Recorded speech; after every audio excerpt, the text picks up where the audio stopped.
Astaghfirullahalazim. Alladzi la ilaha illa huwal hayyul qayyum wa atubu ilaih ala ma nawa bihi syekhuna al-Fatihah. Syaitanir rajim. Bismillahirrahmanirrahim. Alhamdulillah. Rahmanirrahim. Maliki na'budu wa iyyaka nasta'in. Ihdinas siratal ladzina an'amta 'alaihim.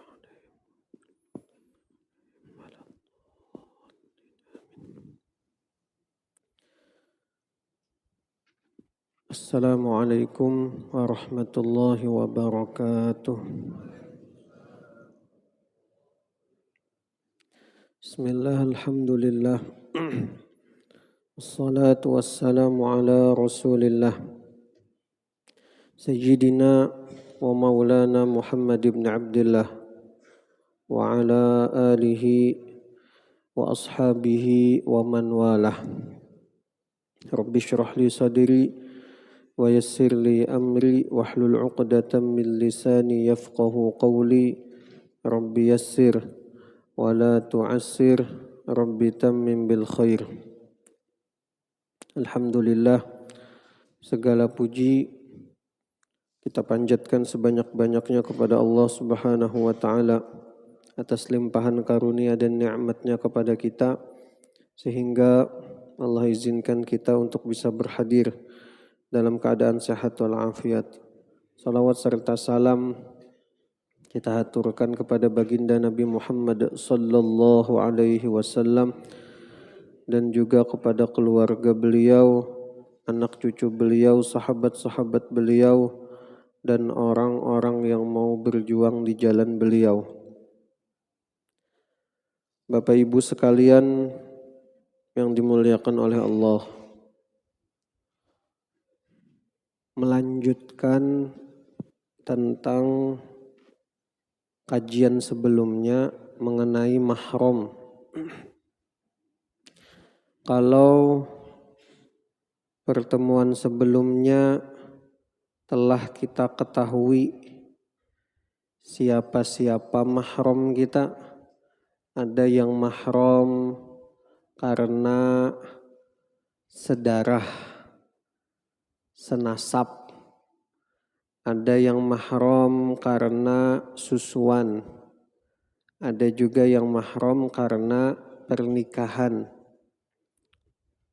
Ini sekarang kita balik, siapa-siapa orang yang di sekitar kita, keluarga kita, tapi ternyata bukan mahram kita. Nah, kalau sebelumnya mahram kita, ini yang bukan mahram kita tapi keluarga. Oke. Yang pertama yaitu saudara tiri. Saudara tiri bukan mahram. Artinya sesama saudara tiri boleh nikah. Ketika bersentuhan batal wudunya. Itu saudara tiri. Sama masih seperti pertemuan sebelumnya, bahwa saudara tiri ini beda dengan saudara seayah atau saudara seibu. Terkadang bahasa Indonesianya saudara tiri juga, terkadang sebutannya. Jadi saudara tiri ini misalnya ulun punya anak perempuan misalnya, atau laki-laki aja. Ulun punya anak laki-laki. Terus menikah dengan perempuan yang punya anak perempuan. Nah, anak ulun dan anak istri ulun ini saudara tiri. Boleh kawin. Boleh nikah. Itu yang pertama. Yang kedua, nenek atau kakek tiri. Bahasa Banjaran nini atau kai tiri. Misal ada cucu tiri. Cucu tiri. Misal ulun nih, ulun punya anak. Ulun punya anak. Menikah ulun dengan perempuan.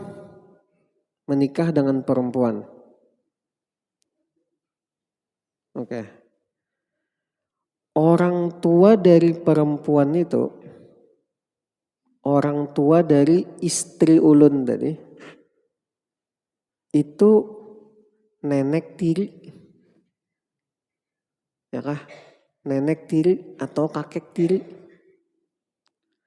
Nah, anak ulun tadi, misalnya lakian, boleh nikah dengan nenek tirinya. Ini misalnya lah. Ini boleh nikah. Dan ketentuan lainnya juga berlaku juga. Wudunya batal apabila bersentuhan. Itu besalim misalnya lo nini tiri, nenek tiri salim, batal wudunya.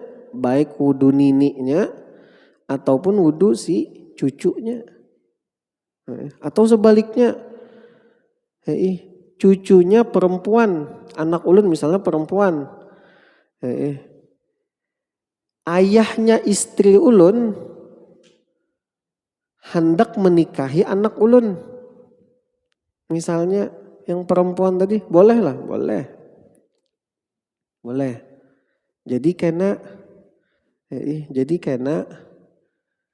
misalnya lah, yang kakek tiri tadi menikah dengan anak tiri ulun, cucu tiri tadi misalnya menikah. Jadi anaknya itu ipar ulun dan cucu ulun. Jadi ipar dan jadi cucu. Nah itu kacau pian memang. Statusnya kacau itu. Tapi boleh, kayak itu tapi boleh.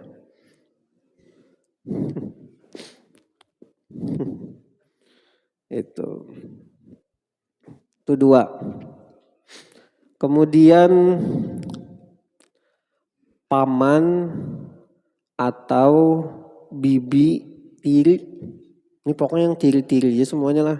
Saudara tiri, kakek tiri, paman atau bibi tiri. Paman atau bibi tiri. Jadi misalnya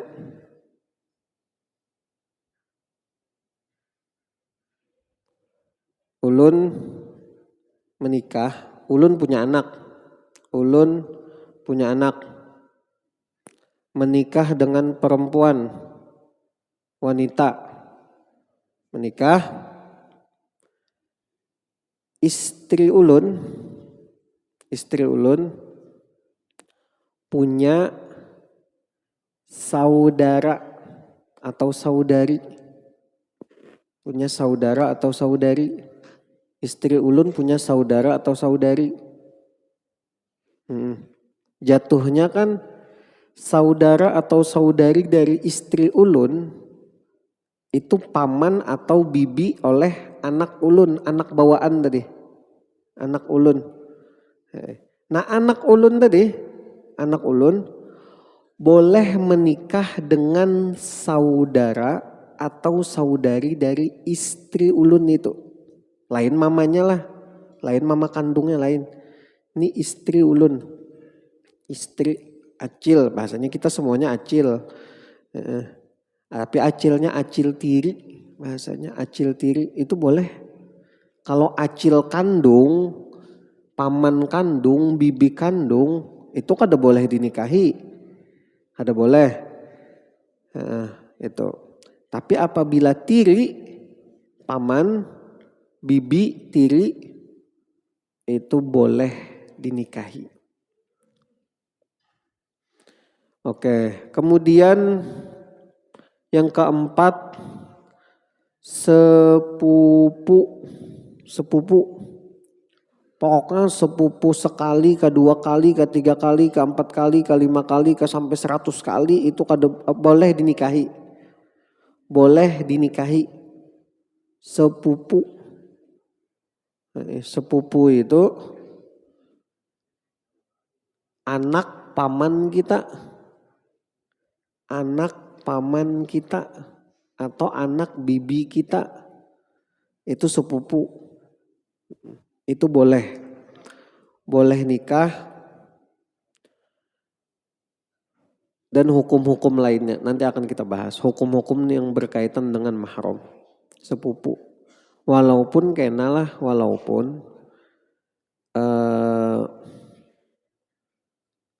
ada sejenis kayak mitos nikah dengan sepupu, misalnya ini itu di luar dari konteks lah. Ini kita berbicara bolehkah, kada bolehkah. Soalnya ulun di kampung itu dengar nikah misalnya dengan sepupu sekali, sepupu yang sangat dekat lah. Jaraknya sepupu sekali itu bisa mengolah anak itu ya kurang sehat lah ibaratnya. Itu mitosnya kayak itu. Mitosnya seperti itu. Itu di luar konteks. Oke. Kemudian yang kelima, besan. Jadi sesama mertua besan kan. Ulun menikah dengan istri, orang tua ulun dengan orang tua istri boleh nikah.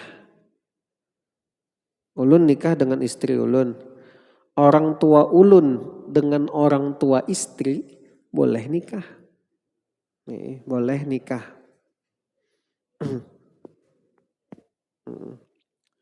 Yang kelima. Yang keenam, mantan istri anak tiri. Atau istri anak tiri aja, kayak itu aja dulu. Istri anak tiri. Jadi istri anak tiri itu, kita punya anak tiri. Anak tiri ini jadi mahram kita. Misal ya Allah, ulun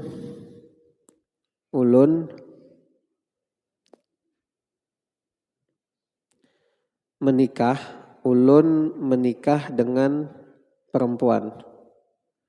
Perempuan ini membawa anak, sudah punya anak, janda beranak 1 misalnya, bawa anak. Anaknya perempuan atau anaknya laki-laki ataupun perempuan. Anggap nih kasusnya laki-laki. Si anak tiri ini, anak si janda tadi, anak tiri ini menikah dengan perempuan. Jadi istri anak tiri menikah dengan perempuan. Nah, si istrinya itu boleh dinikahi apabila sudah jadi mantan istri anak tiri. Apabila sudah jadi mantan boleh dinikahi. Kalau misalnya kayak ini, kalau misalnya mantu ya Allah, menantu asli dari anak kita, dari darah kita, ulun punya anak ulun nikah. Itu menantu namanya kan. Menantu itu akan jadi mahram selamanya. Walaupun berpisahan si anak ini dengan istrinya, ulun kada boleh menikahi istri anak ulun. Mantan istri anak ulun kada boleh. Tapi apabila mantan istri anak tiri, boleh. Mantan istri anak tiri boleh. Nah itu. Jadi di situ misalnya istri anak tiri tadi hendak bersalaman misalnya. Bersalaman batal wudunya. Nah itu. Kemudian yang keberapa nih? Yang ketujuh. Yang ketujuh. Mantan istri ayah tiri. Ini sebaliknya, kalau tadi mantan istri anak tiri. Ini mantan istri ayah tiri. Mantan istri ayah tiri. Jadi misalnya ulun, mama ulun misalnya, mama ulun menikah dengan laki-laki. Nikah dengan laki-laki. Mama ulun menikah dengan laki-laki. Nah mama ulun ini statusnya istri keempat. Misalnya. Jadi Sidin yang laki-laki yang menikahi mama ulun tadi sudah punya istri 3. Sudah punya istri 3. Ini 3. Tambah mama ulun 4. Boleh lo? Boleh. Boleh nih. Walaupun dimarahi misalnya kan itu ada masalah. Ini kita bicara bolehnya. Boleh. Oke. Ini ulun, posisinya ulun. Mama ulun kawin dengan laki-laki yang punya istri 4. Oke. Status laki-lakinya itu ayah tiri ulun. Ayah tiri ulun. Oke. Nah istrinya yang 3 tadi itu mama tiri ulun. Ya kah? Mama tiri ulun. Ternyata sebulan menikah dengan mama ulun, meninggal si Din. Meninggal si ayah tiri tadi misalnya. Meninggal. Nah ini mama tiri yang bertiga ini, yang janda ini, boleh dinikahi oleh anak tirinya tadi. Itu boleh. Ada wajib lah, ada boleh. Mantan istri ayah tiri. Kalau masih statusnya jadi istri ayah tiri kada boleh dinikahi. Tapi kada boleh dinikahinya bukan mahram juga lah. Itu bukan mahram. Itu bukan mahram. Tetap membatalkan wudu dan status-status lain. Dan hukum hakam lain. Kemudian yang ke-8 ipar. Kan ada film yang hanya ini ipar apa? Ipar maut apa? Ipar adalah maut kah? Itulah. Ipar itu bukan mahram. Bukan mahram. Kalau bukan mahram berarti boleh dinikahi lah. Iya boleh. Tapi dengan catatan bolehnya. Dengan catatan tidak ada hubungan lagi dengan istri yang ada. Gitu. Kalau masih ada hubungan pernikahan, kada boleh.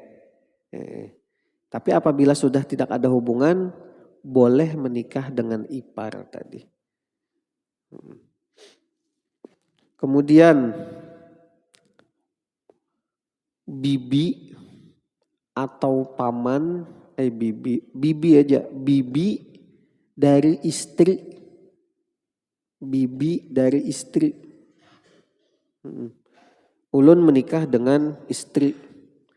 Istri punya bibi acil. Istri punya acil kandung, saudara orang tuanya, baik dari ayahnya ataupun ibunya. Punya acil. Acilnya bungas. Anum misalnya. Ulun hendak menikahi padahal ulun masih dengan istri ulun, kada boleh.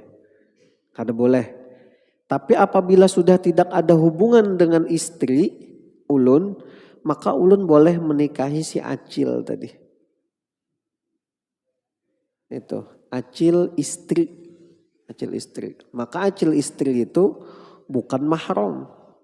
Bersentuhan batal. Bersalaman batal. Salaman batal. Kemudian yang terakhir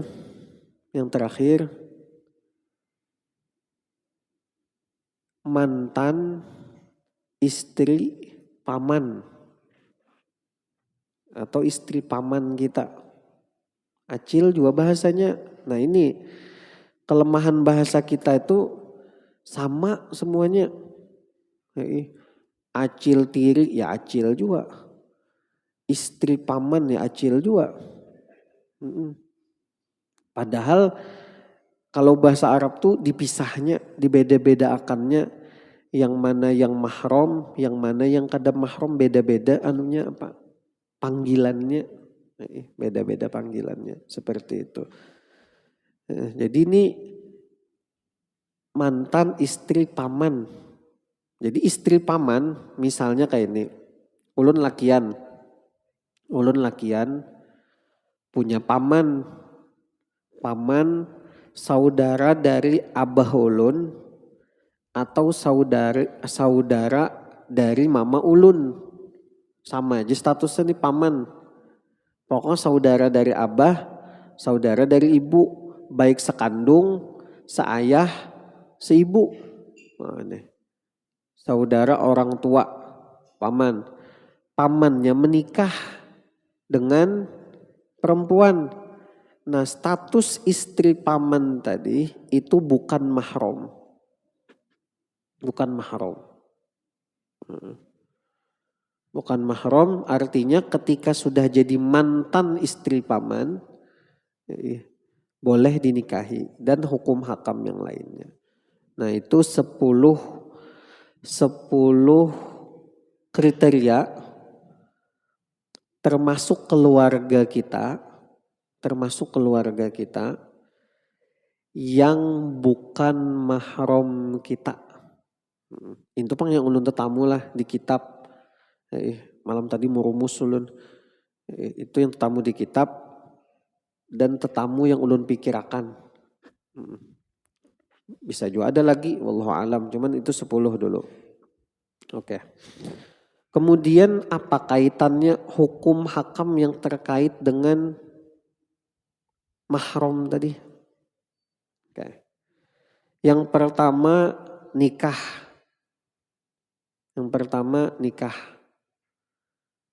Jadi ketika mahram berarti haram dinikahi orang tersebut. Ketika bukan mahram maka boleh dinikahi. Nah itu aja. Ketika mahram haram dinikahi. Ketika bukan mahram boleh dinikahi. Oke, itu sudah kita bahas. Kemudian yang kedua wudu. Wudu akan batal dalam mazhab Imam Syafi'i. Wudu akan batal apabila kita bersentuhan dengan yang bukan mahram. Muhrim itu salah lah. Mahram. Yang bukan mahram. Wudu akan batal ketika bersentuhan dengan yang bukan mahram. Ya tadi bersentuhan dengan saudara tiri, bersentuhan dengan kakek tiri, nenek tiri, paman tiri, bibi tiri, istri paman, apalagi tuh istri anak tiri, mama tiri, segala macam.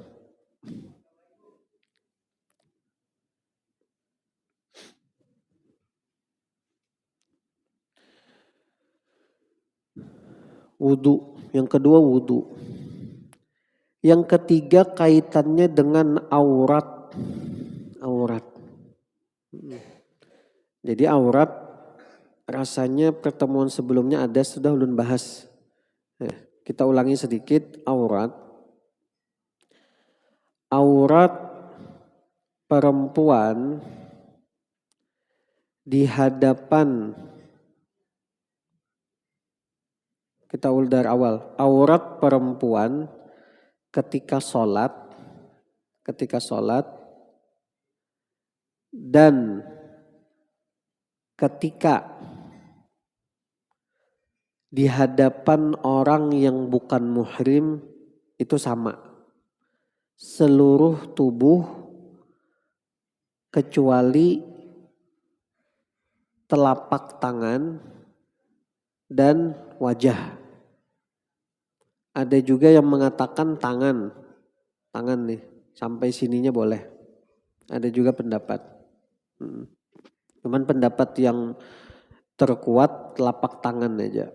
Telapak tangan. Oke. Itu ketika sholat dan di luar sholat bersama dengan yang bukan muhrim. Oke. Kemudian aurat perempuan di hadapan yang mahram. Di hadapan yang mahram.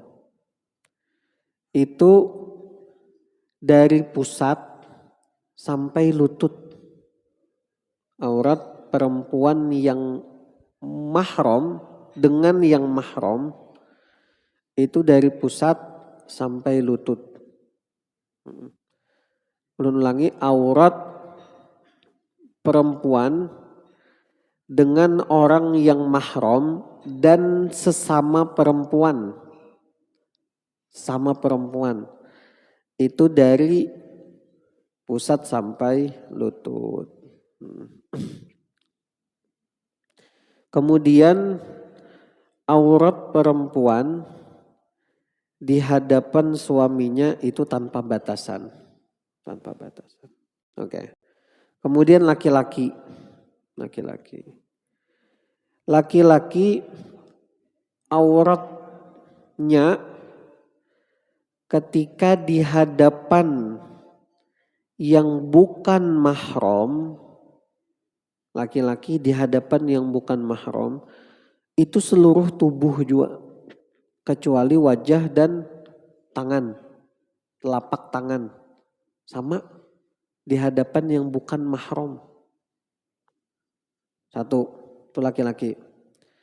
Kemudian aurat laki-laki di hadapan mahram, di hadapan yang mahramnya. Kemudian di hadapan sesama lelaki. Kemudian ketika sholat.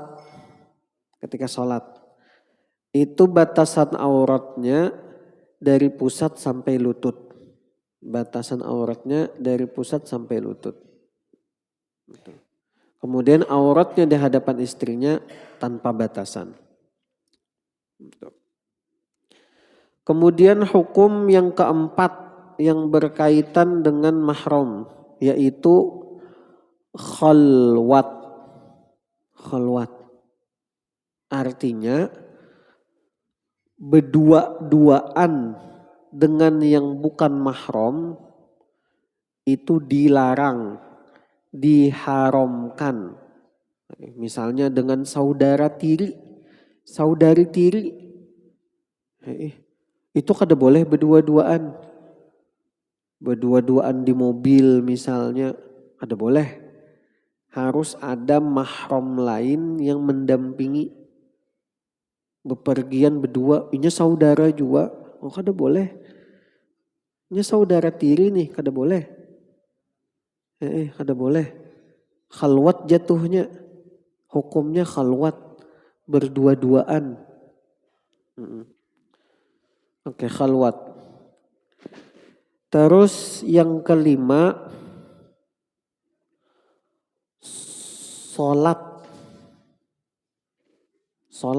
Sholat apa? Ini kayak ini hukumnya. Laki-laki mengimami satu perempuan, ini satu perempuan yang bukan mahram.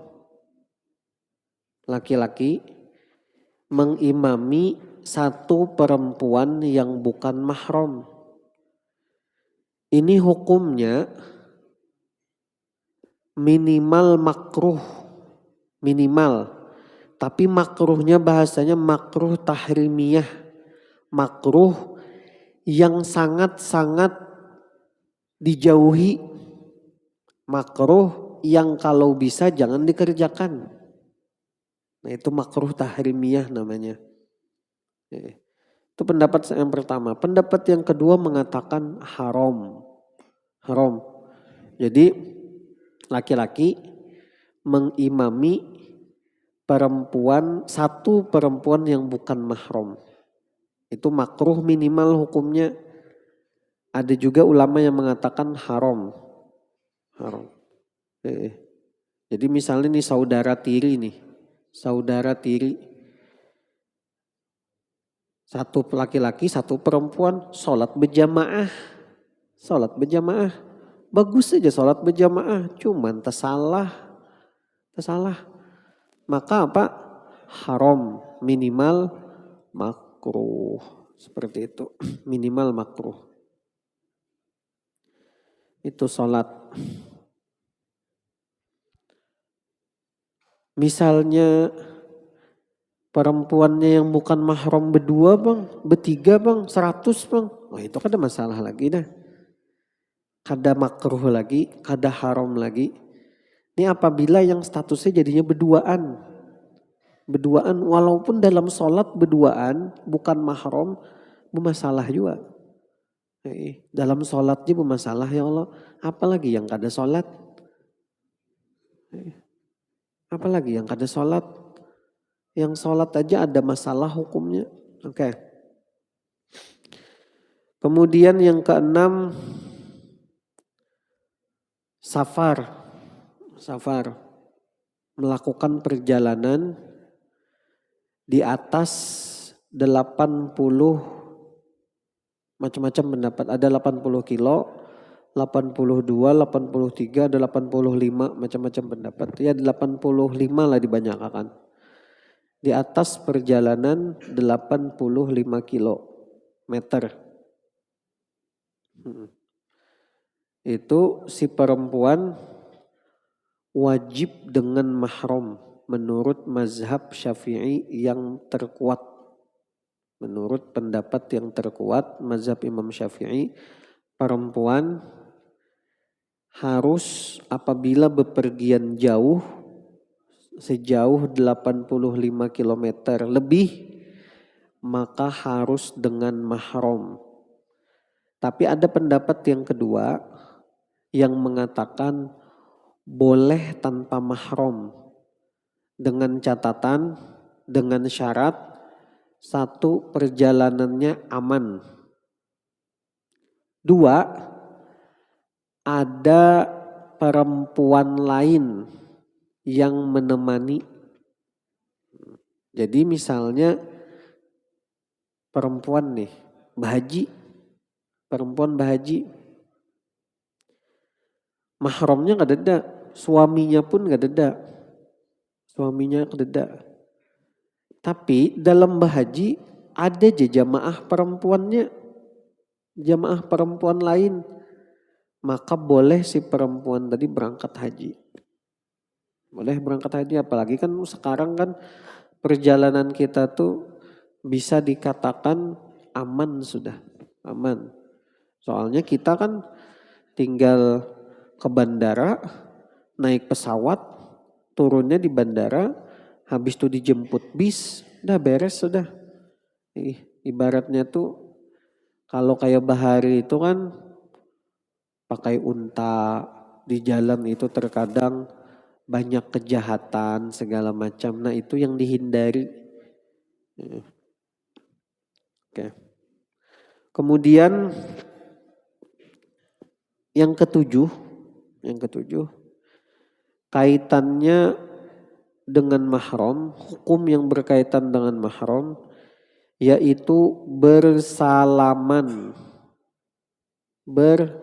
bersalaman. Dalam mazhab Imam Asy-Syafi'i, bersalaman dengan yang bukan mahram itu haram hukumnya. Haram hukumnya. Walaupun tetap ada pendapat yang membolehkan. Tapi dengan catatan. Catatannya itu jangan sampai ada nafsu. Jangan sampai ada nafsu. Nah itu. Soalnya pendapat terkuat dalam mazhab Imam Syafi'i bersalaman dengan yang bukan mahram itu hukumnya haram. Berdosa artinya berdosa. Saudara tiri ini tadi. Saudara tiri laki-laki dengan perempuan bersalamannya hari raya. Saling memaafkan satu rumah bersalaman. Salaman. Hukumnya apa? Haram. Itu. Tapi ingat, walaupun ada pendapat yang membolehkan, tapi pendapat itu kada kuat. Jadi misalnya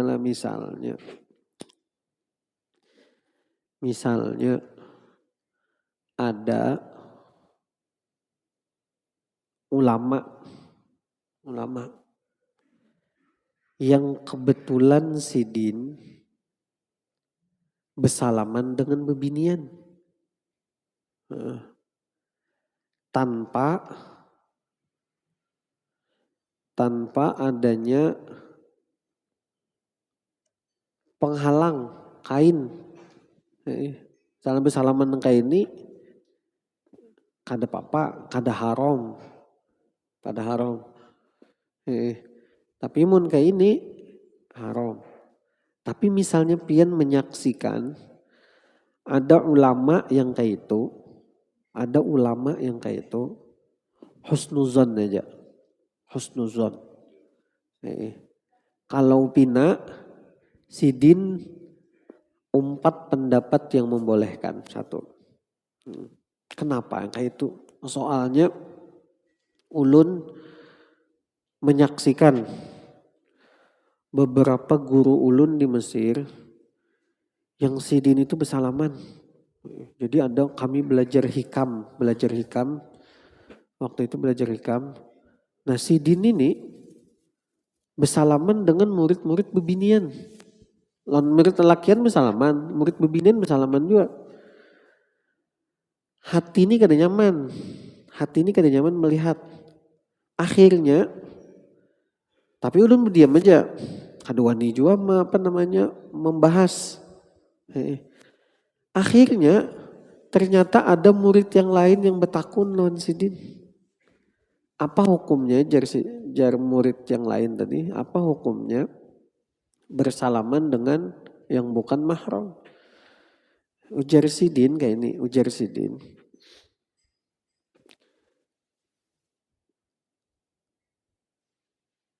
Hukumnya ada 2. Ada yang mengharamkan dan ada yang membolehkan aja sidin. Saran sidin untuk umat, ujar sidin, untuk umat, kalau kalian jadi guru, sidin, jadi ulama, ujar sidin, untuk umat pilihakan hukum yang tenyaman, ujar sidin. Jangan yang ngalih, pilihakan hukum yang tenyaman, ujar sidin. Itu satu. Ada juga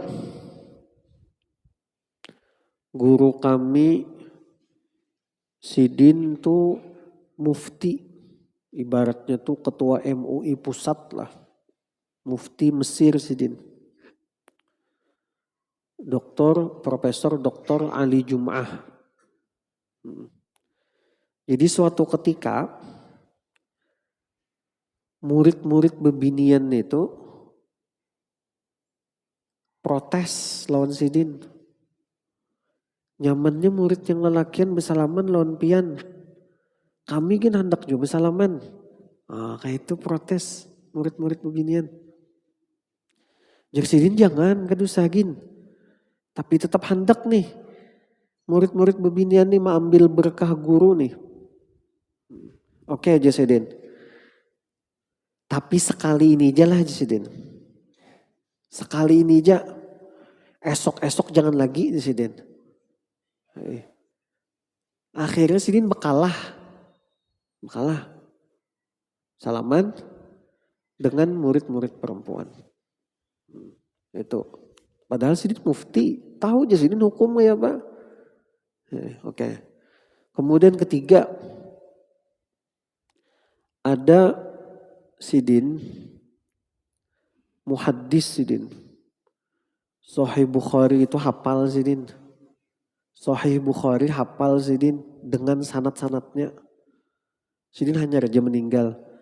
Hanya meninggal sebulan mungkin. Itu ulun saksikan juga dengan mata kepala ulun. Sidin bersalaman dengan binian. Hendak disambat kada tahu ketika hafal hadis. Sekitapan hafal hadis. Hendak ada pertimbangan yang Sidin ambil di situ, maslahat bahasanya. Jadi maksud ulun ketika kita melihat hal yang janggal kayak itu, husnuzon aja. Husnuzon. Atau kita misalnya hari raya kan kita dihadapkan dengan hal-hal bersalaman itu. Salaman dengan sepupu, bersalaman dengan istri paman, bersalaman dengan saudara tiri, bersalaman dengan yang bukan mahram lah. Dengan yang bukan mahram. Kayak apa sikap kita? Sikap kita yang pertama usahakan dulu untuk menghindar. Untuk menghindar dari salaman tadilah. Usahakan satu caranya. Cari cara kayak apakah? Entah nangka ini kah? Atau kadu saja kita salaman lagi berwudu misalnya. Bahasa kayak apakah? Cari cara supaya kada bersalaman. Tapi tetap silaturahim jalan. Jangan gara-gara kada bersalaman timbul bekelahian. Nah itu salah juga. Itu salah mending bersalaman mun kayak itu. Mending bersalaman. Amun pacangan bakalan bekelahi. Oke. Yang pertama usahakan menghindar. Kalau misalnya memang tidak bisa dihindari. Kada kawa. Kada kawa dihindari. Sepupu ini benar. Apa namanya? Lincah benar. Pokoknya harus bersalaman. Kada bersalaman gin. Dijapainya juga kayak itu nah. Ya batal juga wudhu kita ibaratnya kan. Kada kau menghindar intinya. Kada kau menghindar. Kayak apa ini? Ya udah bersalaman ya. Habis itu banyak-banyak istighfar. Itu. Banyak-banyak istighfar. Itu. Soalnya kan ini hukum kan ada dua. Ada yang mengatakan haram, ada yang mengatakan boleh. Kalau pindah hukum yang bujur itu yang haram.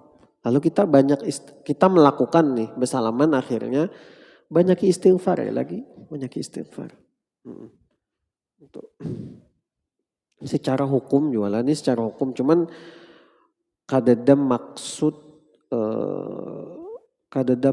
meremehkan hukum itu. Secara hukum apabila bersalaman dengan yang bukan mahram itu secara dosa itu dosa kecil. Secara dosa itu dosa kecil. Makanya dosa kecil tadi dapat dihapus dengan istighfar atau dengan sholat atau dengan apa, dengan kebaikan-kebaikan itu terhapus. Beda dengan dosa besar. Dosa besar harus dengan taubat seperti itu. Nah itu beberapa hal-hal yang ada kaitannya dengan mahram. Nah seperti itu. Dah cukup. Wallahu a'lam bishawab. Ada pertanyaan kah atau kita cukupkan kah? Ada satu. Tafadhol. Amun kau menjawablah. Assalamualaikum warahmatullahi wabarakatuh. Waalaikumsalam warahmatullahi Ini wabarakatuh. pertanyaan dari salah satu netizen. medsos ya. Netizen. Jadi Ustadz mau tanya apakah batal wudhu kita bersentuhan atau dengan perempuan bawaan istri, anak perempuan bawaan istri. Terus kemudian satu lagi tuh. Kita itu statusnya laki-laki. Suami. Ya, suami ini sepertinya menikahi istri yang sudah punya anak perempuan gitu ya. Kemudian batasan jadi muhrim ini Ustadz, kalau misalkan ini kan jadi mahram atau ya. Katanya kalau umpamanya kita menikah dengan perempuan yang sudah punya anak perempuan tapi umurnya masih di bawah 2 tahun, itu tetap akan menjadi jatuhnya bukan mahram atau mahram. Kemudian yang ketiga, berarti kalau kita sholat di kantor misalkan, kemudian ada teman kantor kita, perempuan kebetulan, Pak saya ikut jadi imam, itu statusnya makruh ya Ustaz? Ya, Assalamualaikum warahmatullahi wabarakatuh. Waalaikumsalam warahmatullahi wabarakatuh. Yang pertama, ulun menikah dengan perempuan, dengan janda anak satu gitu aja, dengan janda anak satu, anaknya perempuan. Statusnya apa? Mahram apa bukan? Akan menjadi mahram apabila, catatannya akan menjadi mahram apabila ulun sudah melakukan hubungan suami istri dengan janda anak satu tadi. Maka anaknya yang perempuan tadi jadi mahram ulun. Anaknya jadi mahram ulun. Ulun bersentuhan kada batal lagi. Ulun bersentuhan kada batal. Misalnya ulun berpisahan dengan si janda ini hendak menikahi anaknya kada boleh. Tapi misalnya kayak ini, misalnya ulun menikah dengan janda anak satu. Sejam kemudian setelah akad berpisahan, belum melakukan hubungan. Maka anak si janda tadi belum jadi mahram ulun. Boleh ulun nikahi. Nah kayak itulah, itu bedanya. Oke, itu pertanyaan pertama. Yang kedua tadi sholat, ada kawan perempuan mau ikut sholat, kayak apa hukumnya? Ya tadi, apabila satu orang minimal hukumnya makruh. Makruh yang diusahakan jangan dikerjakan.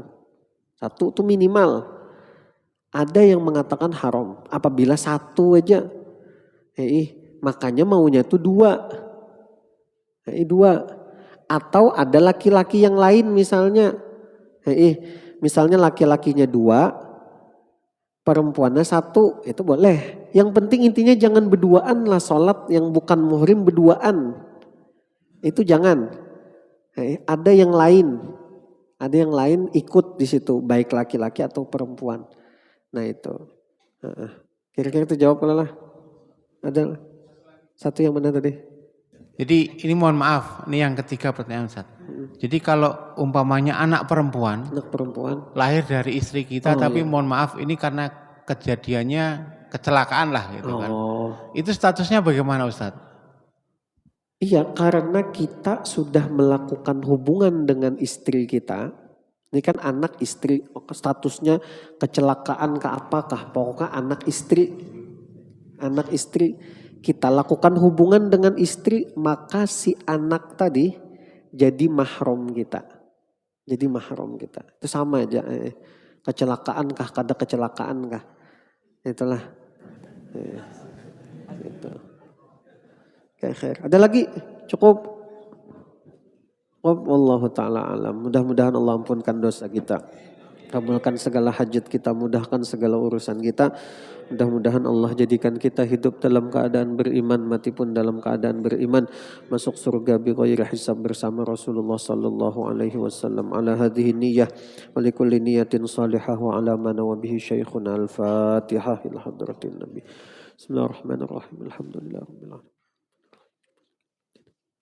إياك نعبد وإياك نستعين اهدنا الصراط المستقيم صراط الذين أنعمت عليهم غير المغضوب عليهم ولا الضالين آمين. بسم الله الرحمن الرحيم الحمد لله رب العالمين اللهم صل وسلم وبارك على سيدنا محمد وآله وأصحابه أجمعين اللهم انفعنا بما علمتنا وعلمنا ما ينفعنا وزدنا علما وارزقنا فهما اللهم اهدنا بهداك وجعلنا ممن يسارع في رضاك ولا تولنا وليا سواك ولا تجعلنا ممن خالف أمرك وعصاك وصلى الله على سيدنا محمد وعلى آله وصحبه وبارك وسلم والحمد لله رب العالمين. Minta ampun, minta ridha Allah.